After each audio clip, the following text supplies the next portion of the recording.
নিযুত মইনা আঁচনিৰ দৰে আঁচনিৰ জৰিয়তে আমি বাল্য বিবাহৰ বিৰুদ্ধে যুঁজিছোঁ আৰু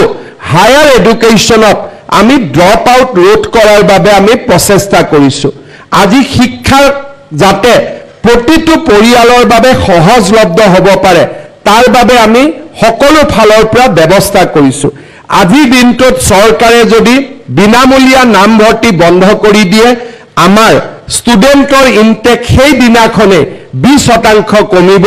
আৰু নিযুত মইনা আঁচনি বন্ধ কৰি দিয়াৰ লগে লগে আৰু 20% ছাত্ৰী ড্ৰপ আউট আৰম্ভ হ'ব অৰ্থাৎ চৰকাৰে সময়ৰ লগত প্ৰাসংগিকতাৰ লগত নিজক যাতে আমি পিছ পৰি নাযাওঁ তাৰ বাবে আমি প্ৰতিটো পৰ্যায়তে ছাত্ৰ ছাত্ৰীসকল বিশ্ববিদ্যালয় বুলিলে আমি গুৱাহাটী বিশ্ববিদ্যালয় ডিব্ৰুগড় বিশ্ববিদ্যালয়ৰ কথা চিন্তা কৰিছিলোঁ সময়ৰ খুঁটত দুখনকৈ কেন্দ্ৰীয় বিশ্ববিদ্যালয় জন্ম হৈছিল পৰৱৰ্তী সময়ত আমি যদি লক্ষ্য কৰোঁ আমাৰ এই সময়ছোৱাৰ ভিতৰতে আমি এখন কৰি নতুন বিশ্ববিদ্যালয় নিৰ্মাণ কৰিছোঁ কেইটামান দিন আগতে আমাৰ ৰাজ্যত 7খন আৰু নতুন বিশ্ববিদ্যালয়ে আত্মপ্ৰকাশ কৰিছে নৱেম্বৰ মাহত কনকলতা বিশ্ববিদ্যালয়ৰ কাম আৰম্ভ হ'ব যি বিশ্ববিদ্যালয় প্ৰযুক্তি ওপৰত আমি তাৰ পাঠ্যক্ৰম নিৰ্মাণ কৰিম অৰ্থাৎ আজি আমাৰ ৰাজ্যখনৰ চাৰিওফালে জ্ঞান আৰু প্ৰজ্ঞাৰ এক নতুন আন্দোলন আৰম্ভ হৈছে কৰবাত ইঞ্জিনিয়াৰিং কলেজ কৰবাত মেডিকেল কলেজ কৰবাত বিশ্ববিদ্যালয় আমাৰ ৰাজ্যত আজি চাৰিওফালে জ্ঞান আৰু প্ৰজ্ঞাৰ এক নতুন আন্দোলন আৰম্ভ হৈছে সভ্যতাৰ ভেটি প্ৰাচীন পৰম্পৰাৰ ওপৰত নিৰ্ভৰ কৰে কিন্তু সভ্যতা সময়ৰ লগত খাপ খুৱাই আমি আগবাঢ়ি যাব লাগিব যদি সভ্যতা প্ৰাসংগিক হৈ নাথাকে সেই সভ্যতা কেতিয়াও জীয়াই নাথাকে আৰু সেই কাৰণে আমি সদায় গুৰুত্ব আৰোপ কৰোঁ যে আমাৰ বিশ্ববিদ্যালয়ে পুৰাতন সংস্কৃতিৰ লগত আধুনিক জ্ঞান আৰু বিজ্ঞানৰ চৰ্চা আৰু আধুনিক জ্ঞান আৰু বিজ্ঞানৰ এক নতুন কেন্দ্ৰ হিচাপে পৰিচয় হ'ব লাগে মই অত্যন্ত আনন্দিত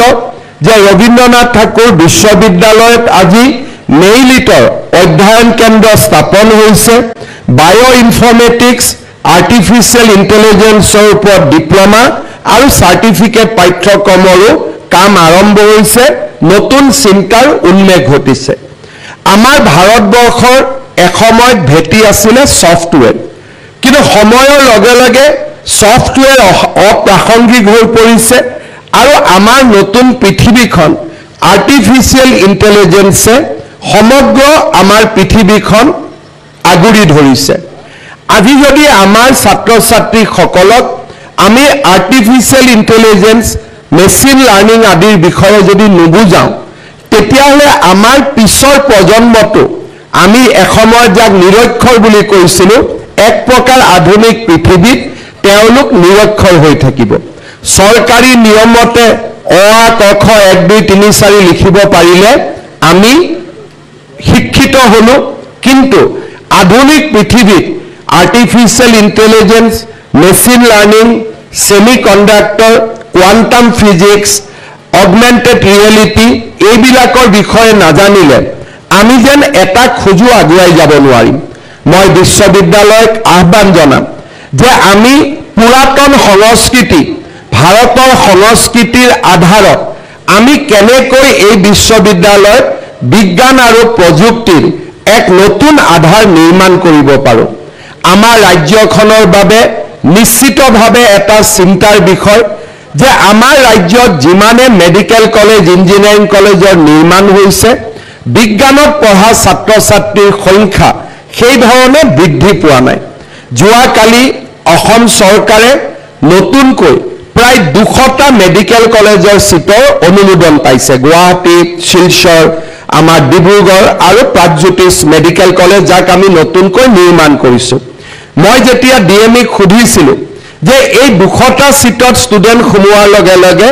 মাৰ্কছ কিমান তললৈ আহিব অৰ্থাৎ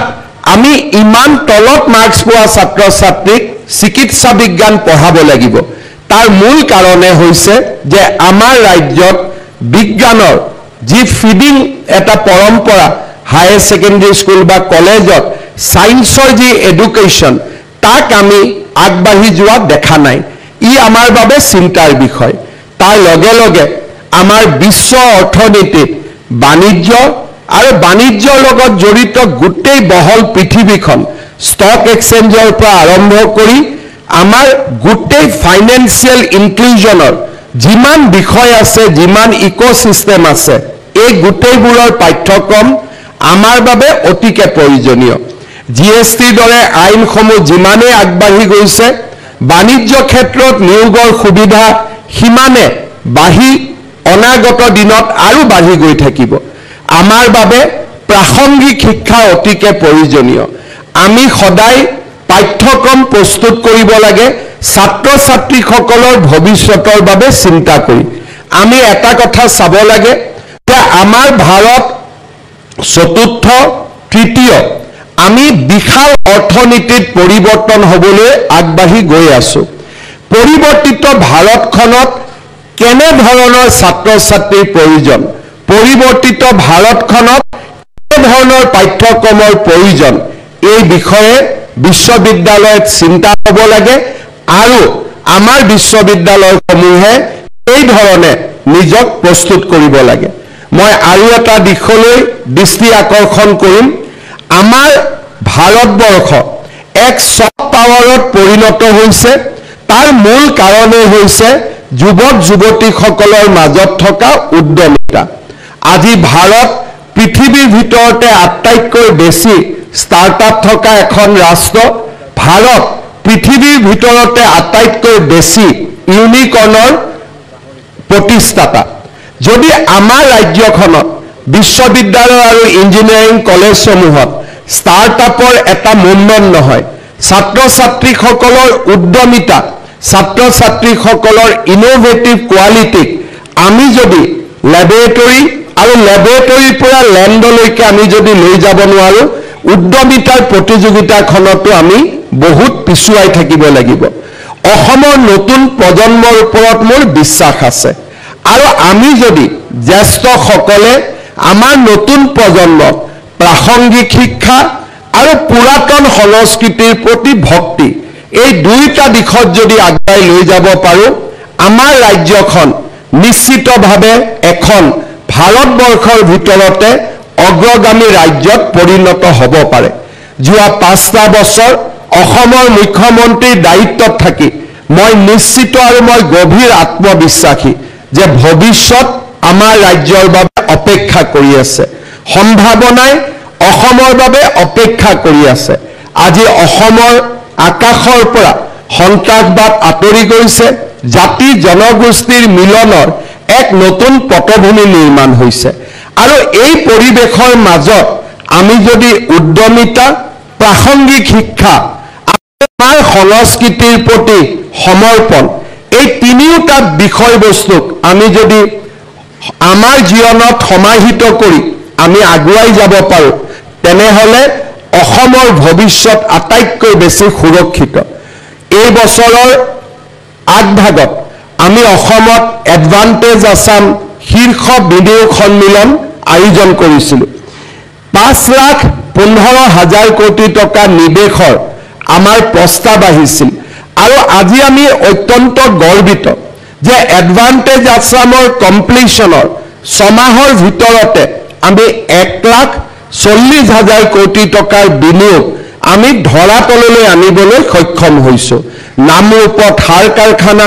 জাগিৰোডত সেমিকন্ডাক্টৰ ধুবুৰীত 3,200 মেগাৱাটৰ থাৰ্মেল পাৱাৰ প্লান্ট গুৱাহাটীত চিকিৎসালয় আৰু হোটেলৰ সমন্বয়েৰে মেডিকেল টুৰিজম আজি নুমলীগড় ৰিফাইনেৰীত বাহৰে ইথানল নিৰ্মাণ বায়ো ৰিফাইনেৰীৰ নিৰ্মাণ পলিপ্ৰপিলিনৰ দৰে বায়ো প্ৰডাক্টৰ আজি আমাৰ বিভিন্ন ধৰণে আমাৰ ৰাজ্যখনক আমি এক মেনুফেকচাৰিং হাবলৈ ৰূপান্তৰ কৰাৰ বাবে আমি প্ৰচেষ্টা কৰিছো চাওঁতে চাওঁতে উজনিৰ পৰা নামনিলৈ কেইবাটাও বিশাল উদ্যোগে ভুমুকি মাৰিব আমাক এছাম শিক্ষিত যুৱক লাগিব